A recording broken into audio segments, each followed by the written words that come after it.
Hello दोस्तों, मेरा नाम है रहनुमा और मैं आपका स्वागत करती हूँ जीएस स्टडी कॉर्नर पे। दोस्तों, आज हम इतिहास पढ़ेंगे। इतिहास में हम प्राचीन भारत के इतिहास के बारे में पढ़ रहे थे।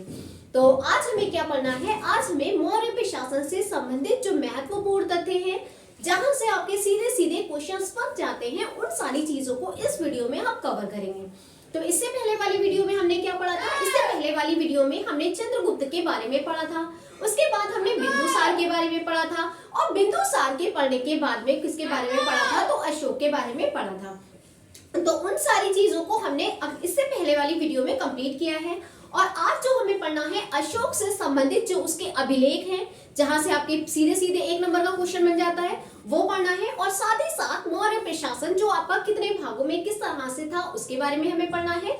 और मौर्य जो समाज था उसके बारे में भी हमें इन चीजों इस वीडियो में देखने को मिलेगा। और यहाँ से आपकी ये तीनों वीडियो जब आपकी कंप्लीट हो जाएंगी, यानी कि आपके मौर्य प्रशासन की, चंद्रगुप्त से रिलेटेड और साथ ही साथ आपके बिंदुसार से जो वाली रिलेटेड अशोक से संबंधित थी वो वीडियो, और अगर आपने ये वीडियो देख ली है तो डेफिनेटली आपके मौर्य प्रशासन से संबंधित कोई भी क्वेश्चन आपका छूटने वाला नहीं है। तो चलिए हम अपने वीडियो को स्टार्ट करते हैं।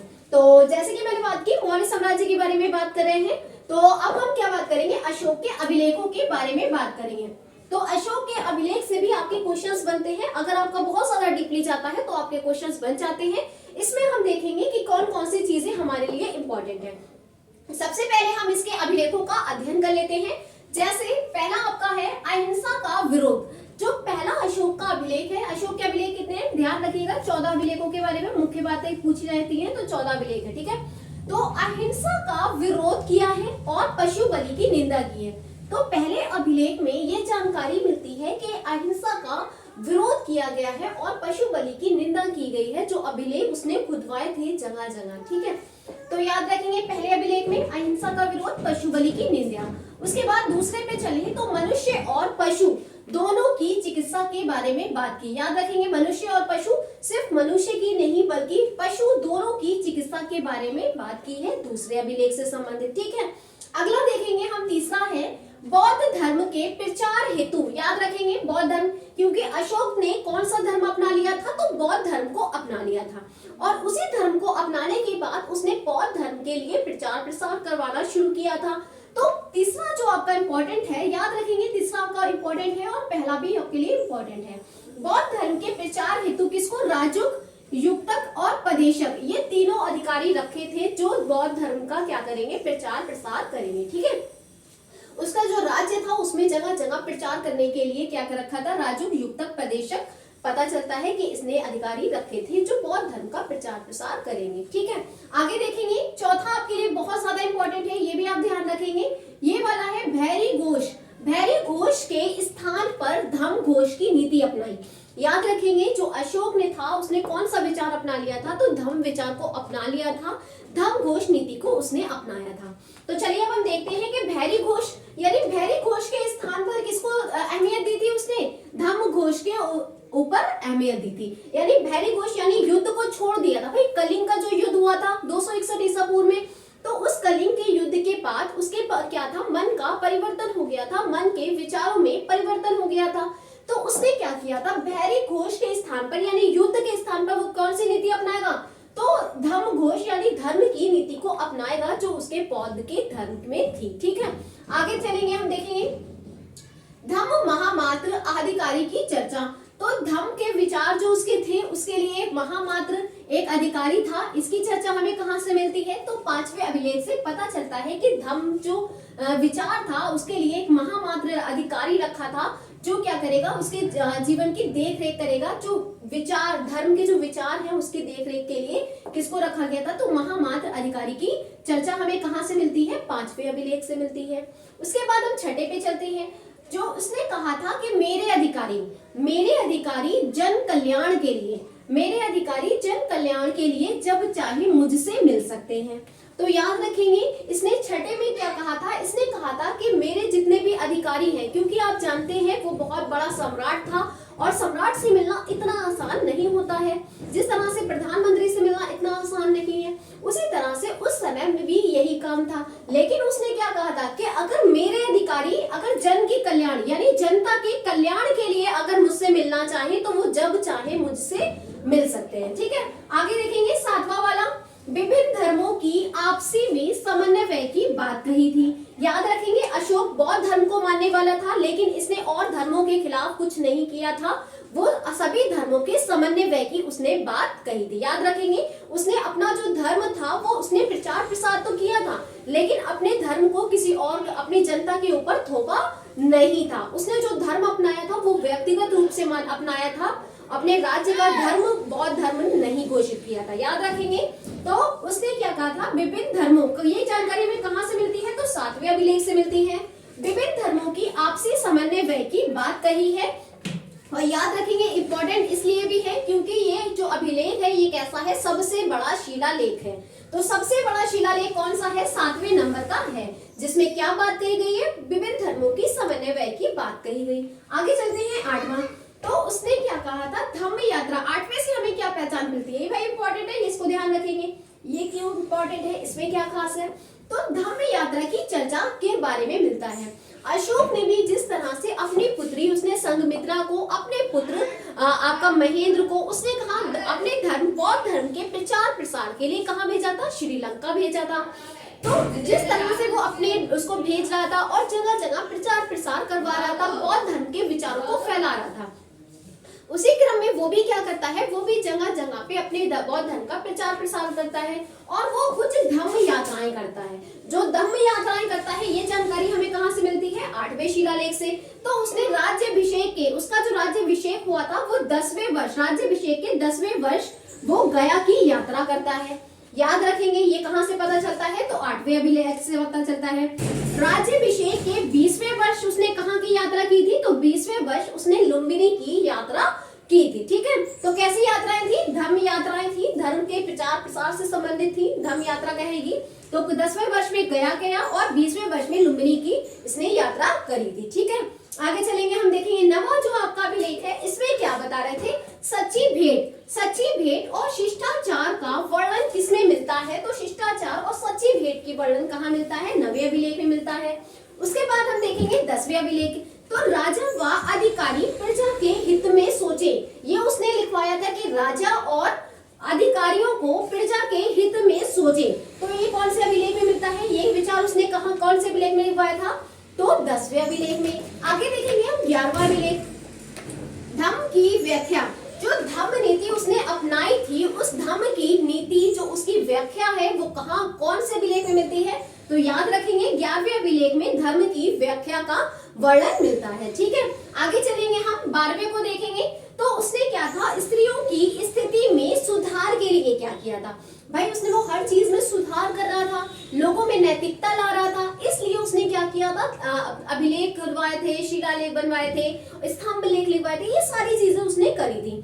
तो उसने क्या था, स्त्रियों की स्थिति के लिए सुधार के लिए क्या करा था, स्त्री महामात्रा नाम से क्या करा था, एक अधिकारी की चर्चा भी हमें मिलती है कि स्त्रियों की सुधार की दर्शा के लिए उसने क्या किया था, एक अधिकारी रखा था जिसे क्या नाम कहते थे, स्त्री महामात्र के नाम से जाना जाता था। ठीक है, आगे चलेंगे हम 13वां, जो भाई सबसे इंपॉर्टेंट है, बहुत दफा पूछा गया है, इसको आप याद रखेंगे।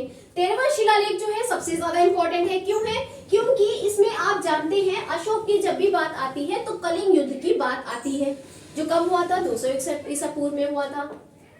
तो कलिंग युद्ध की जो चर्चा है ये हमें कैसे पता चलता है कि अशोक ने कलिंग युद्ध किया, तो इसकी चर्चा हमें कहां से मिलती है, तो 13वें शिलालेख से मिलती है। ठीक है, आगे चलेंगे, हम देखेंगे 14वां जो आपका है, इसने क्या किया था, अशोक ने जनता को धार्मिक जीवन व्यतीत करने के लिए प्रेरित किया। अशोक ने जो था, इससे हमें पता चलता है कि 14वें अभिलेख से कि अशोक ने क्या किया था, जो अपनी जनता थी उसको क्या कहा था, धार्मिक जीवन जीने के लिए प्रेरित किया था उसने। ठीक है, आगे चलेंगे, इसने देखो इसके कुछ प्रमुख कार्य भी थे, तो प्रमुख क्योंकि आपको मैंने जैसे कि बताया कि इसने क्या किया था, इसने व्यक्तिगत रूप से अपने बौद्ध धर्म को अपना लिया था, लेकिन जो इसने इसका बौद्ध धर्म था उसका प्रचार प्रसार भी कर रहा था, लेकिन इसने क्या किया था, इसने व्यक्तिगत रूप से अपने धर्म को अपनाया था, यानी खुद इंडिविजुअल, तो इसने खुद के रूप से अपने आप से इसने क्या किया था, धर्म को अपनाया था, लेकिन राज्य के रूप में राज्य के ऊपर अपना धर्म थोपा नहीं था। तो देखिए आगे उसने क्या काम किया था, कुछ काम इसने ये किए थे, तो इसने आजीवक संप्रदाय, याद रखेंगे आजीवक संप्रदाय को मानने वाला कौन था, तो बिंदुसार जो आजीवक संप्रदाय से संबंधित था। तो इसने आजीवक संप्रदाय को भाई दूसरे धर्म को भी इज्जत दे रहा था। आजीवक संप्रदाय के लिए इसने क्या किया था, बराबर, याद रखेंगे पहाड़ियों का नाम क्या है, बराबर की पहाड़ियों में 4 गुफाएं बनवाई। कितनी बनवाई, 4 गुफाएं बनवाई।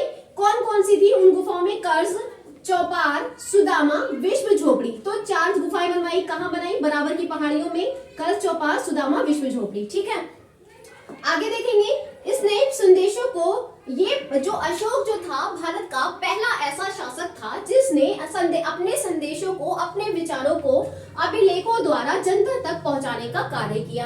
अब जो अभिलेख लिखे थे आपने देखा था कई लिपियों में लिखे गए थे भाई, अरमाइक थी, ग्रीक थी, खरोष्टी थी, ब्राह्मी थी, ये 4 लिपियों में इसके अभिलेख लिखे गए। तो इसके अभिलेखों को पढ़ने में सबसे पहले जानकारी कहाँ से मिली, याद रखेंगे कहाँ से, कब मिलती है, तो 1837 ईस्वी में अभिलेखों को पढ़ने में सफलता सबसे पहले किसे मिली। एक दफा नहीं कई दफा पूछा है, ध्यान रखेंगे। 1837 ईस्वी में अभिलेख को पढ़ने में जेम्स प्रिंसप को क्या मिलती है, सफलता मिलती है। कब, 1837 में इसके अभिलेखों को पढ़ने में। ठीक है, आगे चलते हैं, हम देखते हैं तो कुछ मौर्य प्रांत से संबंधित भी जान लेते हैं, मौर्य प्रशासन से संबंधित जान लेते हैं, कुछ इंपॉर्टेंट चीजें हैं। तो मौर्य प्रांत जो था वो कितने भागों में बटा था, तो 5 प्रांतों में बटा था। जो पूरा मौर्य प्रशासन था वो कितने भागों में बटा था, 5 प्रशासन में, 5 प्रांतों में बटा था। उसमें क्या था, उत्तरापथ जो था उसमें क्या आ रहा था, तक्षशिला था। अवंती था, उसकी राजधानी क्या थी, उज्जैन थी। कलिंग था, उसकी राजधानी क्या थी, तोशली थी। दक्षिणापथ था, उसकी राजधानी क्या थी, स्वर्णपथ, स्वर्णगिरी भी कह सकते हैं। पूर्वी प्रांत था, उसकी राजधानी क्या थी, पाटलिपुत्र। याद रखेंगे। तो अगर हम पूरे की बात करें तो 5 आपके प्रांतों में मौर्य प्रशासन बटा था। उत्तरापथ की राजधानी तक्षशिला थी। अवंती भी इसी के क्षेत्र में आता था। अवंती की राजधानी क्या हो गई, उज्जैन थी। कलिंग की राजधानी क्या थी, तोसली थी। दक्षिणापथ की आपकी स्वर्णपथ थी। पूर्वी प्रांत की पाटलिपुत्र थी। ठीक है, आगे चलेंगे हम, देखिए आगे फ्रेंड्स, और एक चीज और देखेंगे, प्रांत। तो मौर्य प्रशासन में प्रांतों के लिए एक शब्द का प्रयोग होता था जिसे क्या कहते थे, चक्र कहते थे। तो याद रखेंगे प्रांतों के लिए कौन से शब्द का प्रयोग होता था, तो चक्र प्रयोग होता था। आगे चलेंगे, सीता भूमि। तो याद रखिए आपको मौर्य प्रशासन में पूछा जाता है कि सीता भूमि किस भूमि के लिए प्रयोग होता है। तो सीता भूमि किस भूमि को कहा जाता था, तो याद रखेंगे सीता भूमि राजकीय भूमि, जो राजा यानी राज्य की जो भूमि होती थी वो किस क्या कहलाती थी, सीता भूमि कहलाती। यानी ये सरकारी जो जमीन होती थी उसको किस नाम से जानते थे, सीता भूमि के नाम से जानते थे। ठीक है, आगे चलेंगे, हम देखेंगे तो करों की भी व्यवस्था थी भाई, क्योंकि राजा जो प्रशासन करता है उसको कर चाहिए होता है, टैक्स होता है, वहीं से राजा की क्या होती है, जो आय का साधन होता है वो एक कर होते हैं।